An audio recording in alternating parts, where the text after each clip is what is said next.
really happy to be here. Celebrate Mercy, such a source of benefit for our ummah. And inshallah, just quickly on the tech side, Sister Fatima, please forgive me because I did not get a chance to get these over to you sooner, but I have shared over WhatsApp with you a few slides for today. My experience is in when I try to broadcast them from my screen, I'm not always able to show them to the audience.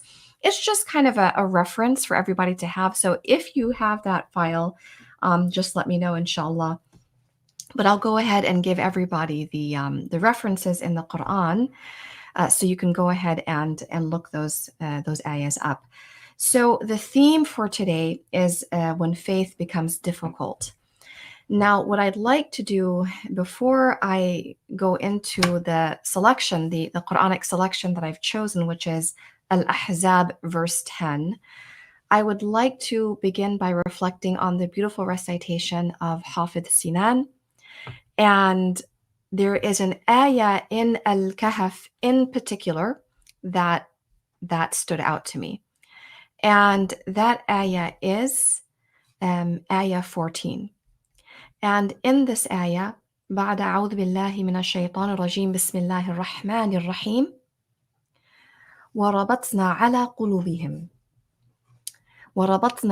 قلوبهم إذ قاموا فقالوا ربنا رب السماوات والأرض لن ندعو من دونه إلها لقد قلنا إذا شططا. So this ayah 14, and we made firm, and I was particularly drawn in by وَرَبَطْنَا عَلَى قُلُوبِهِمْ. And we bound or made firm their hearts when they stood up and said, our Lord is the Lord of the heavens and the earth. Never will we invoke beside him any deity. We would have certainly spoken then an excessive transgression. So this is one ayah that really stood out to me. And then the next ayah that I wanted to offer for this reflection, I wanted to go back to the Quran and see if Allah subhanahu wa ta'ala uses this particular word, warabatna. So we find it in another surah, and that's chapter 28, verse 10. Bismillahir Rahmanir Rahim. وأصبح فؤادي أم موسى فارغا إن كادت لتبدي به لولا أن ربطنا على قلبها لتكون من المؤمنين. So now we have these two ayahs, again, Al-Kahf 18:14 and Al-Qasas 28:10, wherein Allah subhanahu wa ta'ala tells us something about this process whereby he strengthens the hearts. Now, in the case of Ashab al-Kahf, right, in the case of the people of the cave, we understand the larger historical context. This is obviously a time well before the revelation of the Quran. And, Allah subhanahu wa ta'ala is telling us about these youths that essentially had to retreat to safeguard their faith, right? However, there comes a moment when they have to stand firm. So Allah subhanahu wa ta'ala tells us what is the source of that strength. وَرَبَطْنَا عَلَى قُلُوبِهِمْ إِذْ قَامُوا فَقَالُوا رَبُّنَا رَبُّ السَّمَاوَاتِ وَالْأَرْضِ. In other words, how did they find the wherewithal to stand firm on their principles, to articulate their faith amidst a climate in an environment that was clearly hostile to people that held on to La ilaha illallah. So in order for them to be able to stand tall and to stand firm, Allah subhanahu wa ta'ala says, وَرَبَطْنَا عَلَى قُلُوبِهِمْ, right? I.e. that there's this process by which the hearts are made steadfast, and that enabled them to stand up and say, our Lord is the Lord of the heavens and the earth. And they refused that they would associate any partner with Allah subhanahu wa ta'ala, realizing what a transgression that would be. And again, we have another Quranic paradigm of someone that is resisting tyranny and oppression, someone that is standing for La ilaha illallah. And again, this is another a story belonging to someone that lived well before the time that the Quran was revealed, and this is the mother of Sayyidina Musa alayhi salam. And it's interesting that we don't have the names of these individuals, whether it's Ashab al-Kahf, whether it is the mother of Sayyidina Musa, right? Sometimes people read the Quran and they wonder, why don't we have the names? It's because Allah subhanahu wa ta'ala wants us to focus on the moral of the story. And the Quranic narrative is very unique in that regard, to where Allah subhanahu wa ta'ala pares down all the extraneous details and tells us exactly what we need to know. So Allah ta'ala gave to the mother of Moses, peace be upon him alayhi salam, what she needed in that moment.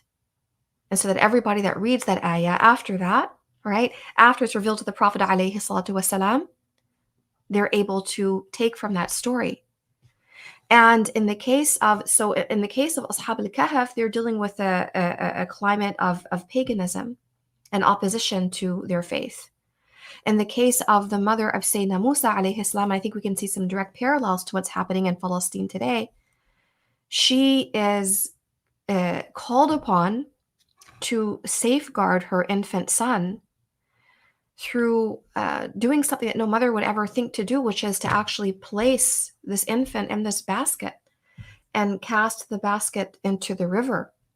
It's an amazing story. And Allah Ta'ala tells us about her grief. And I just think about the mothers of Gaza holding their children.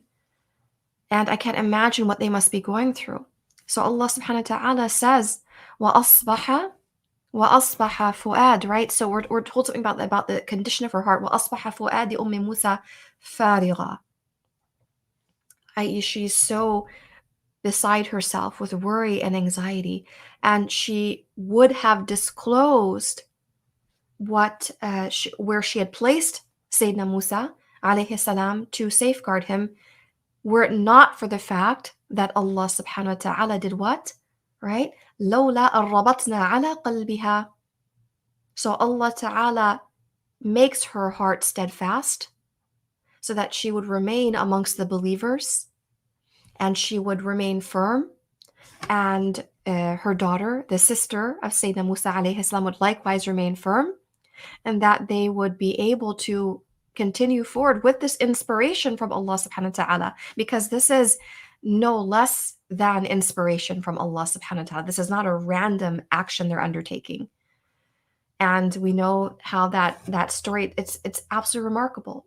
Literally, Sayyidina Musa alayhi salam is just floating down the Nile right into the heart of the palace of Fir'aun, wherein he's actually raised by Asiya bint Muzahim, who, as we know, was a righteous woman. So my reflection, bringing those two ayahs together, my reflection, dear brothers and dear sisters, is that the presence of fear or anxiety or grief, this is something that really is unavoidable.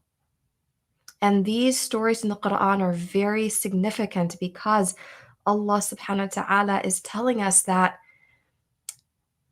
ultimately we look to Allah ta'ala's strength and support and help, that we cannot rely on our own, what we think are our own resources, that we have to trust that Allah subhanahu wa ta'ala will give us the wherewithal to be able to stand up for what is right, for what is correct, whether it is the example of the courageous and counterintuitive actions undertaken by the mother of Sayyidina Musa alayhi salam, or the example of Ashab al-Kahf.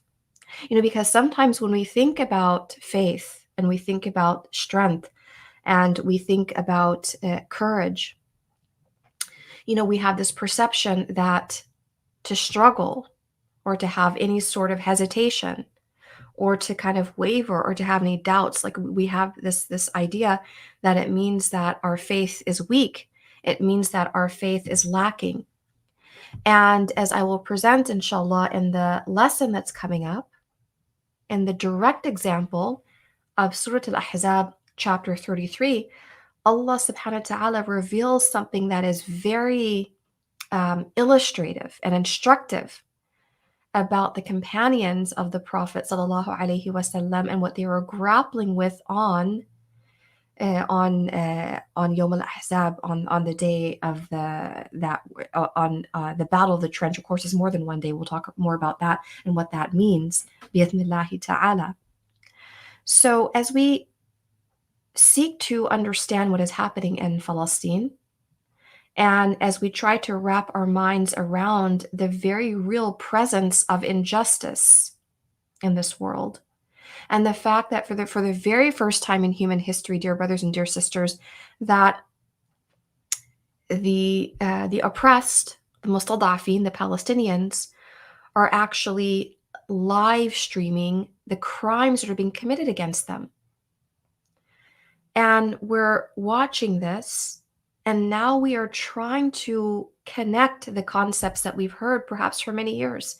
We're trying to connect concepts of faith, trust, resilience, and hope, the belief in the rahmah of Allah subhanahu wa ta'ala. We're trying to connect all of these ideas to what we're actually seeing unfold in front of us every time we open up our social media feed. I would imagine for the vast majority of us, we're getting live footage from Palestine. So I really wanted to lead with this reflection today. Why? Because this is the last Friday before Shahr Ramadan, and may Allah subhanahu wa ta'ala allow us to be blessed with, Allahumma ballighna Ramadan, may Allah ta'ala allow us to be blessed with witnessing the month of Ramadan. So the last Jum'ah before Ramadan, it's a very different Ramadan that we are anticipating. I was talking to someone the other day, and one of the things that she shared was that there's this tradition that her family has of decorating for Ramadan, but it just seems that things like putting up decorations and thinking about food and menus and all these things that we have thought about in Ramadan's past, that these things seem insignificant, and they seem, almost sort of like luxuries that we feel guilty for having those luxuries while our brothers and sisters and children in Palestine and babies are starving. So this is really a time for us to think about what our faith means to us. And if we are experiencing feelings of confusion, or we feel that heaviness, we feel sadness, sorrow, anxiety, what do these feelings mean? And how can we actually utilize these feelings to better understand what's happening in Palestine, and to draw from the example of the Palestinians, so that we can strengthen our own faith and not become distant from Allah subhanahu wa ta'ala. And I'm offering this reflection because we live in a culture that does not handle grief and loss very well. In fact, there are so many people that are just kind of going about their daily lives completely oblivious to what is happening in Gaza. Or in some cases, if you try to engage people in conversation, one of the things that might come up is that, well, why doesn't God directly intervene in the affairs of human beings? And how do we understand concepts of justice and mercy when we see what is happening in Palestine? So we live in a culture, dear sisters and dear brothers, where the understanding of the divine is it's a flawed understanding. It's an understanding that would have us dictate to Allah subhanahu wa ta'ala how to intervene in the affairs of human beings. It would have us dictate to Allah subhanahu wa ta'ala how to answer our dua, our prayers. It would have us dictate to Allah subhanahu wa ta'ala what we think the timeline for unfolding his qada and qadar should be. So we'd be very careful about that, because these ideas are very much the antithesis of what we see, what we read in the Quran, and what we learn in the Sunnah of the Prophet sallallahu alaihi wa alihi wa sahbihi wa sallam. Now, going back to the ayahs in the Quran, what's very interesting is that the term itself, right? So going back to those two ayahs that we saw, that the term itself, rabata wa rabatna ala qulubihim, in 1814, and then لولا أن ربطنا على قلبها in 28:10. So the word itself is interesting. And there's always a connection between what the word means linguistically and ultimately what this means from the perspective of its application to our faith. So if you look up these three root letters in the dictionary, ra and ba and ta, you're going to see many definitions. But one of them, rabata, it means to tie. It means to bind. It means to connect. It means to fasten. For example, one can use this verb in conjunction with tying or fastening a scarf or hijab. Okay, ربط الإشاب, for example. So when we think about that, there is a connection here, because what Allah subhanahu wa ta'ala is telling us is that these feelings, that if Allah ta'ala had not strengthened the hearts of Musa and Ashab al-Kahf, right? If Allah subhanahu wa ta'ala had not strengthened their hearts and made them steadfast, then all these feelings that they were experiencing would have resulted really in an unfastening and unmooring of the heart. And they would have been just sort of inundated by these emotions. And they would have been pulled in so many different directions. And that might have actually led to they're entertaining doubts or misgivings about Allah subhanahu wa ta'ala. And as we're going to see in Surat Al-Ahzab chapter 33, that Allah ta'ala actually addresses this very concept of what happens when the mind begins to wander because of these traumatic experiences. So the linguistic or the lexical definition of rabatna is actually really interesting when you look at what rabata means. Also drawn from this term is the idea of the rabat. And this is the name of Sheikha Dr. Tamara Gray's program, for which I had the honor to teach. She was one of my first teachers in Damascus, and I love how she named the program for this idea of connecting or fastening, the idea of fastening the hijab, as well as also connecting women to knowledge through an isnad, a chain of transmission. So if you look at the lexical meaning, you're going to see there are connections to other meanings as well. So rabat comes from that, and rabat is the practice or the tradition of mujahideen and worshippers who are called murabitin, going out to the frontiers, the borders of the Islamic lands, and guarding and being vigilant. And this was an aspect of Islamic history that I think a lot of us perhaps are not aware of or have overlooked, that it was actually viewed as an act of worship for people to actually dedicate their time and their energy, that they would actually go and spend time in these areas and they would worship, right? And often they would be in contemplation and dhikr. And it was both a practice of spiritual retreat, as well as the fact that they were defending the frontiers and the borderlands of the Ummah, of the Prophet sallallahu alaihi wasallam. And this is a term that is directly applicable, by the way, murabitin from rabata, the idea of keeping steadfast. This is directly applicable to the Palestinians, because to this day they are the murabitin of the Ummah. They are the ones that are standing up when all of us, frankly, have abdicated our responsibility. They are the ones who are standing up for La ilaha illallah Muhammad Rasulullah sallallahu alaihi wasallam.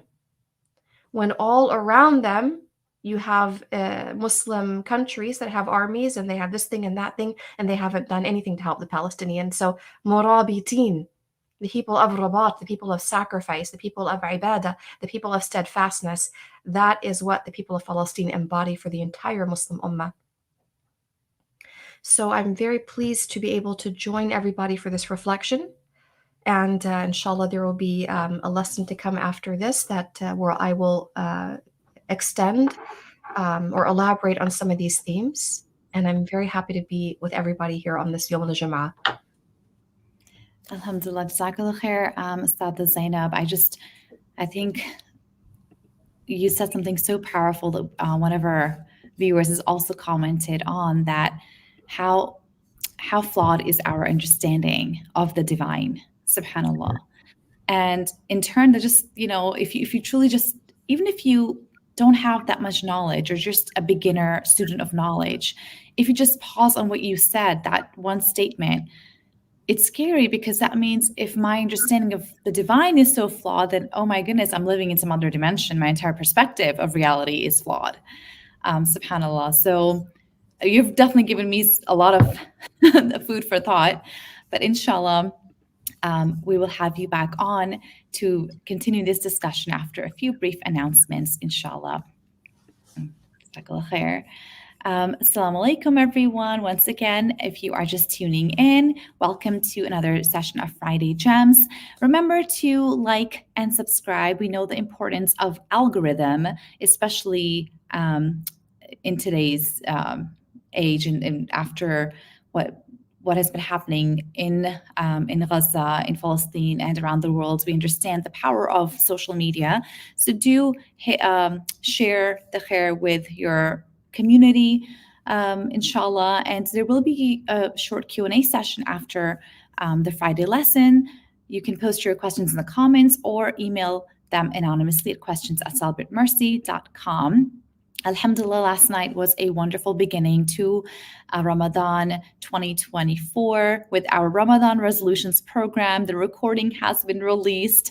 I would especially encourage everyone to view the Q&A sessions at the end. They were very helpful to me specifically. I got a lot of practical takeaways from that session. And you can view our entire calendar for all of the wonderful events that we are bringing you here in this virtual community by going to celebratemercy.org/Ramadan. And if you are a tech person and you like your Google Calendar, you can actually sign up. So all of the Celebrate Mercy programs will be just, automatically synced onto your Google Calendar, and you don't have to worry about missing a session. You can do that by going to celebratemercy.com/calendar. Another wonderful series that is beginning on Monday. This is a very popular, one of the most popular series we have here at Celebrate Mercy each year, and Sheikh Yasser Fahmi will be joining us for Stories of Supplications. We're doing a deep dive into the du'as of the prophets in the Quran. That is on every Monday and Wednesday, inshallah ta'ala. And we have wonderful kids programming this year as well. We have a kids program, and specifically, I'm sharing this because it's our first time we have a tweens series with Ustadha Hiba Masood, Sheikh Aisha Prime, and Ustad Mahdi Amin. This begins this Tuesday. Our younger kids program begins on Monday, inshallah. And of course, we have not forgotten our teens. We are going to be repeating, due to popular demand, our teen series with Ustad Hussain, Imam Ahmed Deeb, and Sheikh Ubaidullah Evans. Inshallah, again, all of this information is available on our website and on our social media. Please consider supporting Celebrate Mercy by giving either a one-time donation, a monthly donation. You can automate it for the blessed month of Ramadan. You can even sponsor entire episodes or entire webinars as well. And of course, the best way to support us is by sharing the programming and viewing it as well. At this time, I will ask Ustadha Zaynab Ansari to join us back on stage. Alhamdulillah. I hope you got a water break. Alhamdulillah. Yes, Ustadha, can you hear me? Rahim, yes. Is the sound good? It's perfect. Okay, excellent. بسم الله الرحمن الرحيم الحمد لله رب العالمين وصلى الله على سيدنا محمد وعلى آله وصحبه تسليما. Assalamu alaikum wa rahmatullahi ta'ala barakatuh. Glad to be back.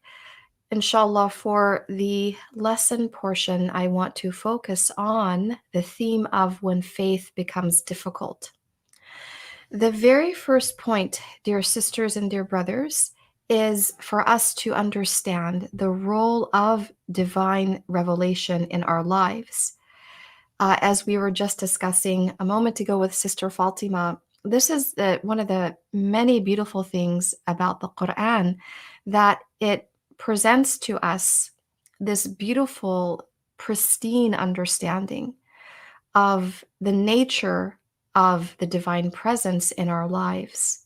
And, this question, dear brothers and dear sisters, is one that has preoccupied the minds of theologians and philosophers over the ages. And the question really is how to understand the role of the divine in our lives.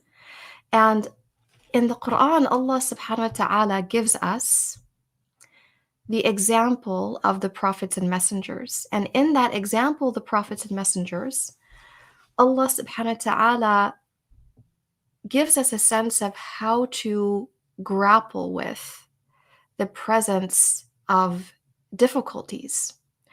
Each and every example of a prophet and messenger in the Quran, dear brothers and dear sisters, tells us what is the correct paradigm for understanding this question about the nature of the divine in a way that is so beautiful, it's so direct, and it's so immediately applicable to our lives. Allah subhanahu wa ta'ala in the Quran addresses the believers, dear brothers and dear sisters, in 89 ayahs.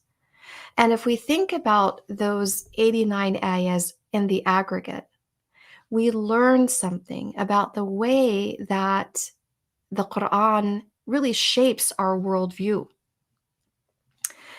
And part of the way that the Quran shapes our worldview, dear brothers and dear sisters, is to help us to understand, again, through the example of prophets and messengers and other righteous people in the past, previous communities, Ahl al-Kitab, right, through all of these different aspects and stories and dimensions of the Quranic narrative, the Quran is, again, shaping a particular worldview that I think is so incredibly helpful and relevant to us today, especially given what is unfolding in Palestine. Because when we look at the Nakba, and this is a second Nakba that's taking place, and that is the Nakba means catastrophe, and that is the word that the Palestinians in 1948 used to describe the founding of the state of Israel and the dispossession of hundreds of thousands of Palestinians. So we're looking at another Nakba, and this is forcing us to directly grapple with the problem of suffering, the problem of the existence of suffering, of calamity, of trial, of tribulation. And coming up, as many of us have in Western culture, a culture that kind of tells us that theology should exist on demand, that God must conform to the way that we think that God ought to behave. There are a lot of questions that arise, especially, for example, when our culture tells us about things like karma, for example. Our culture tells us that good things necessarily happen to good people. So we are looking at the people in Palestine, people who embody iman, people who embody generosity, people who embody virtue, people who embody a level of sabr that, subhanallah, I think just defies the imagination. So they embody all these beautiful virtues. They are people that are known to be deeply religious. So they possess all these excellent qualities, dear brothers and dear sisters, yet they are going through something that, like I said, it boggles the mind what they are going through, that they've been going through this for such a long period of time, how it's escalated in the last few months, and how the entire world is witness to that, and how we live in a country whose government is funding genocide. So there's so much on our minds, dear brothers and dear sisters. And again, that question of why Why does Allah subhanahu wa ta'ala allow for these things to happen?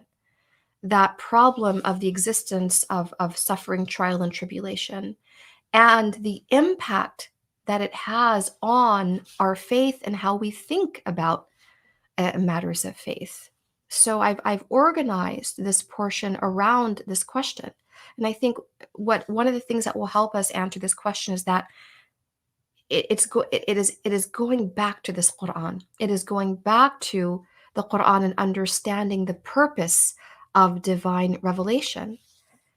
So when we read the Quran, we see that throughout the Quran, again, Allah subhanahu wa ta'ala is revealing these ayahs in a way that is forming and shaping our worldview, so that our worldview, as opposed to being rooted in temporal concepts of human rights and democracy and these ideas that the West pays lip service to but doesn't actually follow up on, that Allah subhanahu wa ta'ala is giving us a worldview that is based on principles and values that are far more transcendent.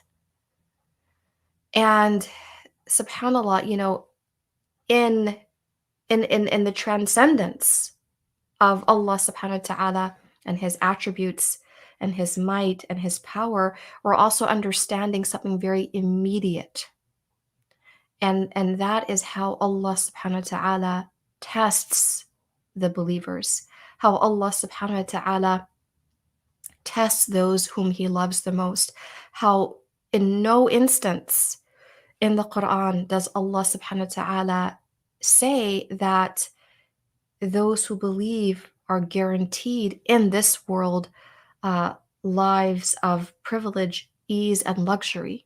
So it's very important that we read the Quran and read it again for that understanding, paying attention to what the Quran actually tells us about the divine presence and nature in our lives.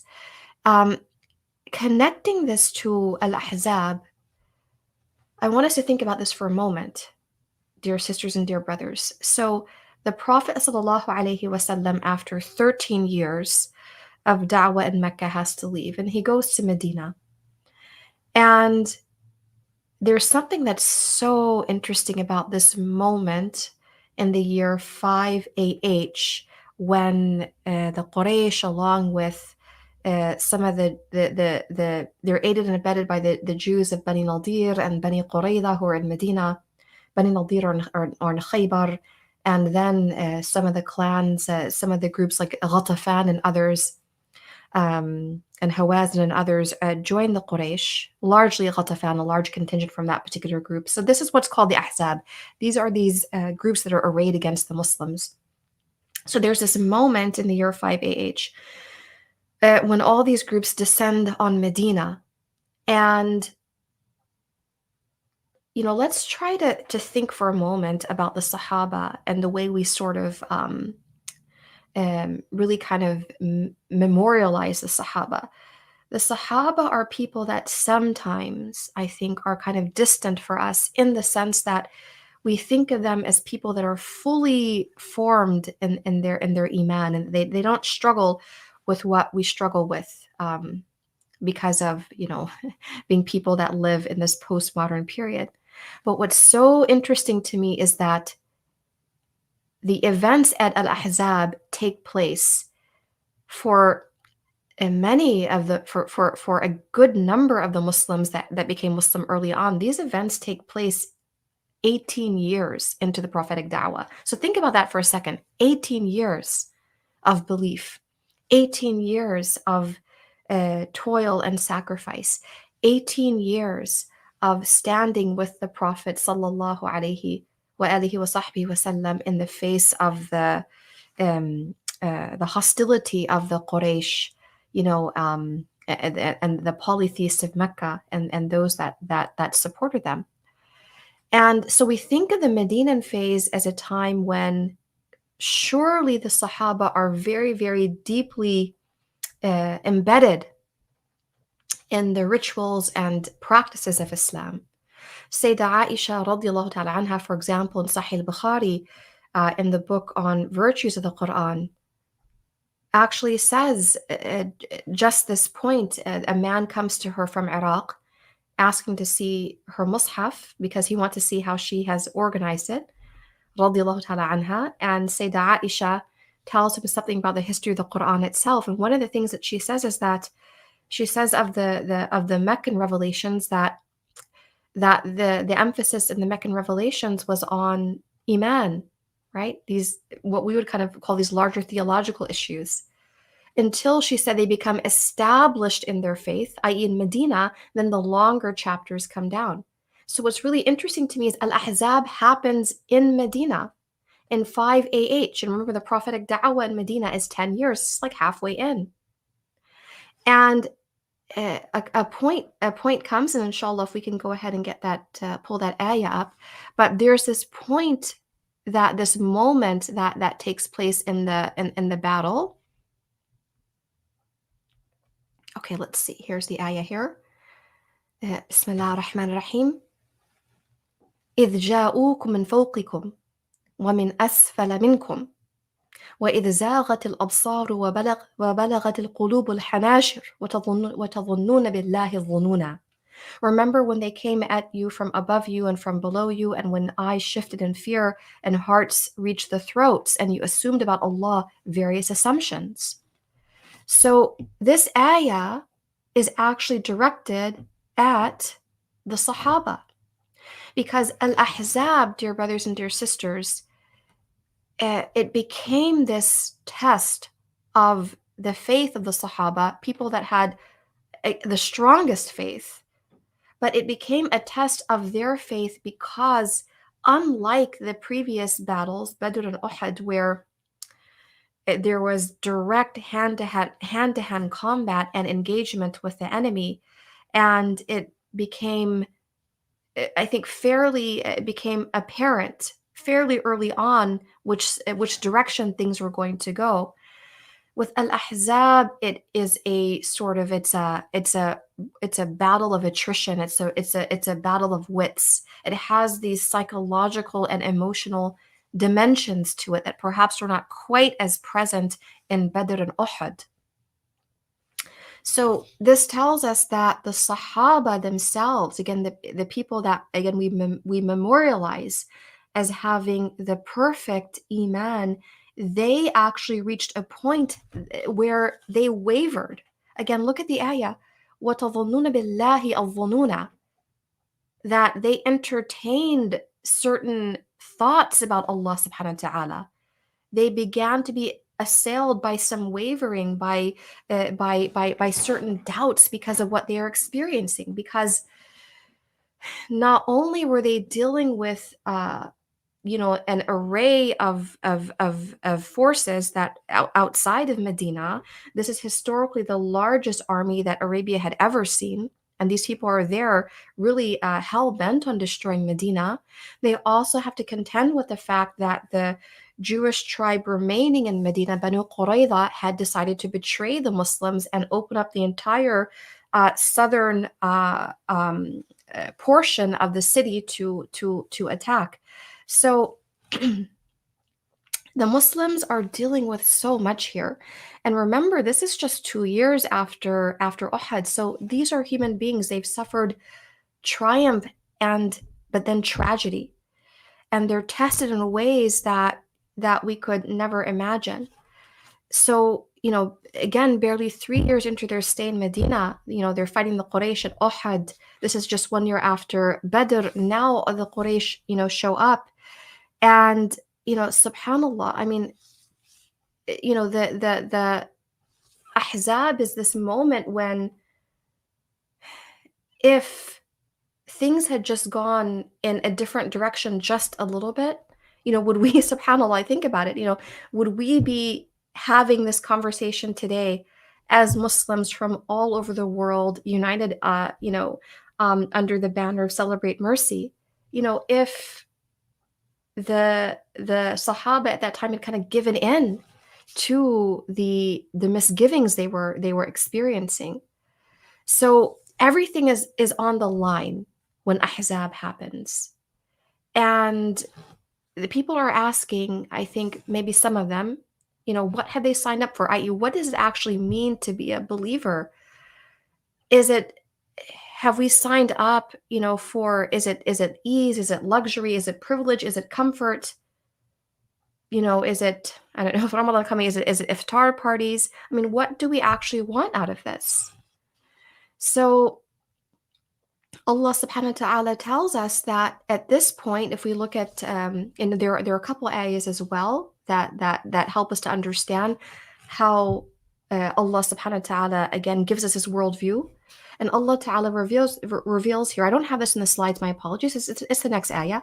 هنالك ابتلي المؤمنون وزلزلوا زلزالا شديدا. For there and then were the believers tried and shaken with a shock severe. And then it's subhanallah. And then we have another ayah that tells us, again, just the next ayah. وَإِذْ يَقُولُ الْمُنَافِقُونَ وَالَّذِينَ فِي قُلُوبِهِم مَرَضٌ مَا وَعَدَنَا اللَّهُ وَرَسُولُهُ إِلَّا غُرُورًا. So there's this element that kind of begins to sort of capitalize. They seek to capitalize on these doubts and misgivings.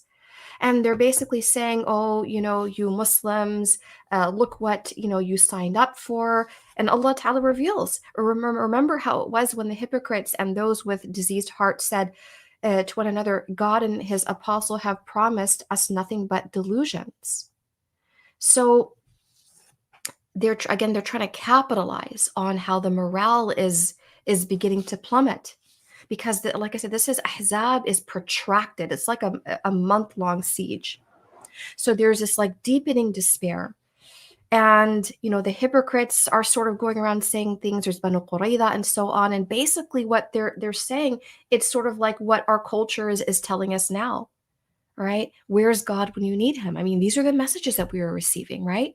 There are people that will say that they gave up on religion and they turned to atheism precisely because of this problem of the existence of suffering and difficulty and hardship and evil, right? So you can imagine the munafiqeen at that time saying, where's God when you need him? Why is he letting this happen? So this is when the Muslims now need to do what, right? They need to make that recourse to the light and guidance contained in the Quran. They are asking Allah Ta'ala at this point to make their hearts, right? To make their hearts firm and steadfast. So they have to go to someone whose entire khuluq is the Quran, his entire demeanor and bearing and carriage and worldview, right, is the Quran. So we have a hadith here, which I think we have this hadith in the slides. This is from Abu Sa'id al-Khudri, radiyallahu ta'ala anhu. I believe I put this hadith. And I'll go ahead and read the hadith in Arabic. حدثنا أبو عامر حدثنا الزبير ابن عبد الله حدثني ربيح ابن أبي سعيد الخدري عن أبيه قال قلنا يوم الخندق يا رسول الله هل من شيء نقوله فقد بلغت القلوب الحناجر. قال نعم اللهم استر عوراتنا وآمن روعاتنا. Again, اللهم استر عوراتنا وآمن روعاتنا. قال فضرب الله عز وجل وجوه أعدائه بالريح فهزمهم الله عز وجل بالريح. So what does this hadith mean? And it's there on that very last slide, inshallah, if we can put that back up.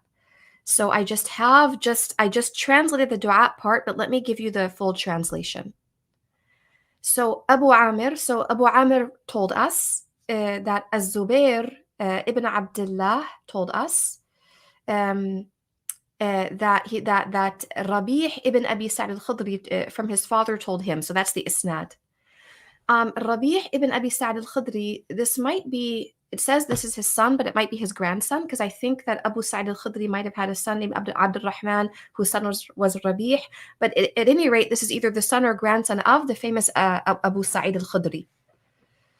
All right, that Abu Sa'id al-Khudri radiyallahu ta'ala anhu, on the day of al-Khandaq, right, Yawm al-Khandaq, and by the way, of course, al-Khandaq is this protracted battle, but on the day that is described in the Quran where just they're terrified, their hearts reach their throats. That's what the Quran says. بلغت القلوب الحناجر. And they're entertaining all these doubts. So at that moment, Abu Sa'id al-Khudri goes to the Prophet sallallahu alaihi wa alihi wa sahbihi wa sallam, and he says, Ya Rasulullah, is there anything we should say? So he asks for dua in that moment, for our hearts have reached our throats. And note that Allah Ta'ala does not admonish the Sahaba in the Quran. The Prophet, peace be upon him, does not rebuke Abu Sa'id al-Khudri. All right. Now, what Allah Subhanahu wa Ta'ala does, what Allah Ta'ala does warn us about is sort of what the munafiqeen are up to. So Allah Ta'ala tells us how the munafiqeen are framing this to warn us against succumbing to that argument. But note how, again, the Quran does not rebuke the Sahaba, neither does the Prophet himself, peace and blessings be upon him. He doesn't say, what's wrong with you, Abu Sa'id, Abu Sa'id, what's wrong with you? Why this kind of anxiety? Your iman is weak, etc. No, he gives him a dua because he understands what a difficult moment this is for the Sahaba. And what is that dua? Very simply put, Allahumma astur awratina. Oh Allah, cover our weakness. So this is translated as weakness, like awratina, even though awra is usually it means that which must be covered and should not be exposed, right? It's translated as oh Allah, do not expose our weakness, right? Cover, conceal our weakness, and the implication being to replace this with strength and calm our fears. وَآمِنْ رُعَاتِنَا. So in other words, it is normal at such a time to be frightened. But the Prophet ﷺ is saying, make this dua, ask Allah Ta'ala to replace that weakness with strength, ask Allah Subhanahu wa Ta'ala to allay these fears, and ask Allah Subhanahu wa Ta'ala for that strength and that steadfastness of which we spoke earlier during the reflection in terms of making those hearts firm upon Iman. So I wanted to focus on this today, dear sisters and dear brothers, because Gaza is just foremost on our minds, and because there's so much that we can learn from our Palestinian brothers and sisters today, as well as from the Sahaba in the past. And I brought that example of the Sahaba because, like I said, even so many of them who had been Muslim early on, even after so many years in the faith, even they were tested in ways that probably they themselves had not anticipated. Ridwanullahi ta'ala alayhim. That's why Allah subhanahu wa ta'ala is pleased with the companions. Think about the ayah in At-Tawbah. بسم الله الرحمن الرحيم والسابقون الأولون من المهاجرين والأنصار والذين تبعوهم بإحسان رضي الله عنهم ورضوا عنه وأعد لهم جنات تجري تحتها الأنهار خالدين فيها أبدا ذلك الفوز العظيم. So this is 9-100, and this is not in the slides, but you can look up this ayah, 9-100. And the first forerunners in faith among the Muhajirin and the Ansar, and those who followed them with good conduct. Allah is pleased with them, and they are pleased with Him. And He has prepared for them gardens beneath which rivers flow, wherein they will abide forever. That is the great attainment. So with these observations, dear brothers and dear sisters, I want to invite all of us to make the intention, since we're on the cusp of Ramadan, I really want to invite all of us to make the intention to utilize this Ramadan as an opportunity that Allah Ta'ala has given all of us to be able to translate between concepts that perhaps may have been abstract and into something that's very tangible for us, because we are literally seeing examples of people that they have to rise above the most dire of circumstances. And time again, when we are watching those the footage that's coming out of Gaza, because this is an important point, dear brothers and dear sisters. We don't have any sort of direct imagery of the Sahaba. We have the ayahs in the Quran that are very vivid in their description. We have the prophetic ahadith and sirah, but we don't actually have the visual imagery of what it must have been like for the Sahaba to have experienced something like Ahzab, for example. So, with what we are witnessing in Palestine, now we actually have the visuals that allow us to make that translation between ideas like hope and resilience and faith and trust and concepts of thinking well of Allah subhanahu wa ta'ala. Now we're seeing all of this being applied in those circumstances. And we have to ask ourselves, with Ramadan around the corner, and maybe for a lot of us, the most pressing question being, okay, how am I going to maybe make adjustments to my work schedule or school schedule, or make sure I do my shopping in time, or do I have enough, Ramadan snacks kind of stocked up in the freezer? And these are the things that, sadly, and especially in my case, that these are the things with which we're preoccupied. And for us to understand that we need to get more out of Ramadan beyond just accomplishing a certain set of logistics, dear brothers and dear sisters.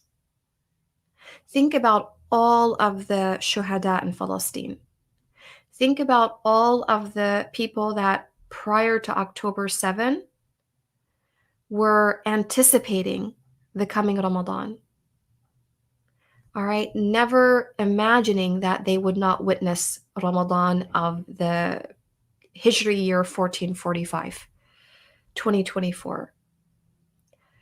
And Allah Ta'ala is allowing us to observe Ramadan with the blessings of safety, security, peace, being able to gather in our houses of worship, enjoying the company of family, friends, and loved ones. Allah subhanahu wa ta'ala is allowing us to be able to go about the normal activities that we associate with those Ramadan logistics that I mentioned. So we need to be deeply grateful to Allah subhanahu wa ta'ala, to stand up and speak out on behalf of the Palestinians, and to understand that the true lessons of Ramadan are not the lessons of logistics and hunger and thirst, but the true lessons of Ramadan are, can we find in this month of Ramadan that which we will need to draw upon to become steadfast in our faith. So this is my the reflection and the lesson that I prepared for today.